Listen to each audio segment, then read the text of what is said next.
राम राम भाई सभी को। स्वागत है आपका हमारी एक और नई वीडियो में। जी हाँ, टाइटल देख के आप समझ गए होंगे भाई। Why no to Tata Nexon facelift. तो भाई मैंने सबसे पहले जब बुकिंग स्टार्ट हुई थी फर्स्ट डे, जो अनऑफिशियल थी ना, मेरी टाटा द्वारका के साथ बात हो रखी थी। मैंने वहाँ पे बुकिंग की। मैं भी बहुत एक्साइटेड था। जो लीक्स वगैरह आ रहे थे, वीडियोस वगैरह, वो देख के मैं भी बहुत एक्साइटेड था। मैंने बुकिंग कर दी। तो भाई बात आती है कैंसिल क्यों। ठीक है, उतने ही पैसे में पहले मुझे 11 लाख के करीब में, 11 से कम में ही पड़ रही थी, 10, 70, 72 के करीब में XMS मिल रही थी भाई, सनरूफ वाली XMS, जिसमें स्क्रीन वगैरह हर चीज़ आ जाती थी, खाली एलॉय व्हील्स नहीं थे। सो मैंने होल्ड करने को बोला। वो पहले तो वो मना करते रहे, नहीं सर अभी कोई ऑफिशियल न्यूज़ नहीं है, अभी आ नहीं रही, अभी नहीं आएगी, अभी टाइम लेगी। तो भाई मैंने बोला अभी आप होल्ड रखो। और मैंने उसकी टेस्ट ड्राइव ली थी, तो भाई रिफाइनमेंट बिल्कुल नहीं थी ना, मतलब पावर फील हो रही थी, बिल्कुल भी पावर फील नहीं हो रही थी। और मेरा ना जो रनिंग है ना, वो मोस्टली दिल्ली NCR की ट्रैफिक की है, तो भाई मुझे ठीक लगा नहीं। और जो क्लच वगैरह वो भी ट्रैवल ज़्यादा ही था भाई, तो मेरे को ठीक लगा नहीं। तो इसी वजह से मैंने बोला, क्योंकि लीक्स वगैरह आ रहे थे, तो सुनने में आ रहा था कि काफ़ी रिफाइनमेंट की गई है इंजन में, गियर बॉक्स में, पावर भी इंक्रीज़ की गई है। तो इसी वजह से भाई मैंने मतलब होल्ड की बुकिंग कि भाई नई वाली को देखते हैं। जैसे ही आए भाई टीज़र वगैरह, मैं बहुत खुश हो रहा कि भाई लाइट्स वगैरह इतनी सुंदर लग रही है, बहुत सही लग रही है भाई। तो जैसे ही मैं देख के आया और रेट लिस्ट आई, 14 को रेट लिस्ट आई थी, मैंने देखो तेरी की भाई ये तो इतनी और प्राइस होगी। प्योर उस रेंज में प्योर आ रहा था भाई, और उसमें कुछ नहीं था ऐसा। ठीक है, और सनरूफ वाली तो ओवर 30-40 हज़ार महंगी पड़ रही थी। एक तो मेरा TCS बढ़ जाता, और जो वैसे 7 to 8% है अपना रोड टैक्स दिल्ली में, वो जब 10 लाख से ऊपर बढ़ जाता है एक शोरूम, तो भाई वो भी 10% हो जाता है दिल्ली में। तो मेरे को तो भाई 30-40 हज़ार टोटल मिला के, सारी चीज़ें मिला के वैसे ही महंगी पड़ रही थी। ऊपर से एक शोरूम भी इतनी ज़्यादा, मैंने कॉम्प्रोमाइज़ कर लिया, चलो कोई नहीं भाई देख लेंगे। फिर मैं देख के आया, उसी बीच मैंने देख भी ली भाई गाड़ी क्या है भाई, बिल्कुल भी मतलब फिनिशिंग नहीं भाई। पैनल गैप, स्क्रीन है ऐसे टेढ़ी, ऐसे सीधी होनी चाहिए ना, ऐसे टेढ़ी स्क्रीन है, और मतलब मज़ा सा नहीं आया। और दूसरी ना वो भिची भिची सी कर दी, वो शार्प बनाने के चक्कर में ना भिची भिची सी कर दी, तो वो माइक्रो SUV वाली फीलिंग आ ही नहीं रही थी भाई। देखने में अच्छी लग रही थी, मैं टॉप मॉडल में बैठा था, मन तो था कि टॉप मॉडल लूँ, लेकिन वो सब देख के ना मुझे वर्थ नहीं लगा भाई कि इतना पैसा टाटा पे देना भाई। दूसरा जो प्योर आ रहा था उसमें भाई 5 गियर बॉक्स, 6 गियर बॉक्स में ही आपकी रिफाइनमेंट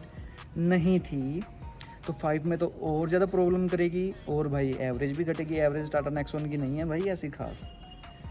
ठीक है, तो भाई ये सब रीजंस थे। एक तो मेन तो मेरे लिए रिफाइनमेंट था, दूसरे भाई लुक्स मुझे ना पुराने वाले के ठीक लग रहे थे, वो थोड़ी भारी भारी लगती थी, ये शार्प शार्प सी थोड़ी ना बिची बिची सी कर दी।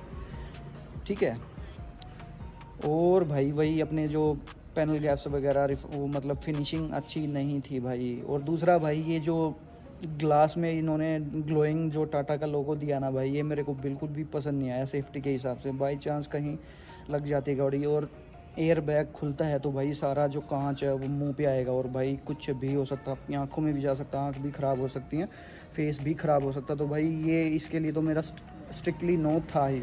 फिर मैंने देखा दूसरी भाई, अगर सनरूफ वाली ले रहा था तो उसमें वो 7 इंचज़ का पुराने वाला जो बहुत ज़्यादा लैग करता है, वो सिस्टम आ रहा था, और 4 स्पीकर ही आ रहे थे। तो और दूसरा भाई इनके जो ORVMs और डोर हैंडल, वही जो जैसे बेस मॉडल में आते हैं ना, वो खुरदरे खुरदरे से ब्लैक कलर के अजीब से वैसे आ रहे थे। तो भाई मेरा मन बिल्कुल ख़राब हो गया भाई। दूसरी तो इतनी छोटी छोटी लग रही है। ठीक है, SUV वाली फीलिंग ही नहीं आ रही है। लाइट लगा देने से भाई कुछ नहीं होता। और जो कनेक्टेड लाइट थी बैक साइड वाली, वो भी भाई टॉप मॉडल में नहीं है, नीचे वाले मॉडल्स में नहीं है। और वो टॉप मॉडल भाई बहुत ज़्यादा ओवर प्राइस, बहुत ज़्यादा भाई। कुछ भाई कहेंगे कि वो कहाँ और प्राइस है, इतने में आता ही है। तो भाई मैं अपनी बता रहा हूँ, मेरा पॉइंट ऑफ व्यू है, मुझे ओवर प्राइस वो लगी। और इसी वजह से मैंने कैंसिल किया। तो भाई टाटा वालों का बिहेवियर मैं बताता हूँ। स्टार्टिंग में बुकिंग ली जब इतना ठीक था भाई, मैंने नजफगढ़ वालों का देखा था, वो तो इतना वर्स्ट एक्सपीरियंस था भाई, इतना वर्स्ट एक्सपीरियंस था।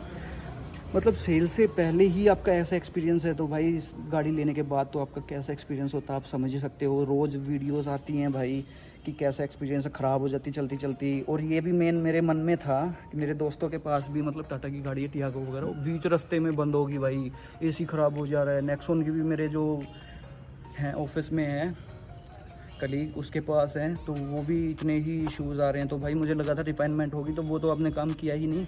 तो भाई इसी वजह से मैंने कैंसिल की। और भाई लुक्स सब्जेक्टिव चॉइस है भाई, ये मेरी चॉइस थी, मेरा पॉइंट ऑफ व्यू है भाई, मुझे ठीक नहीं लगे।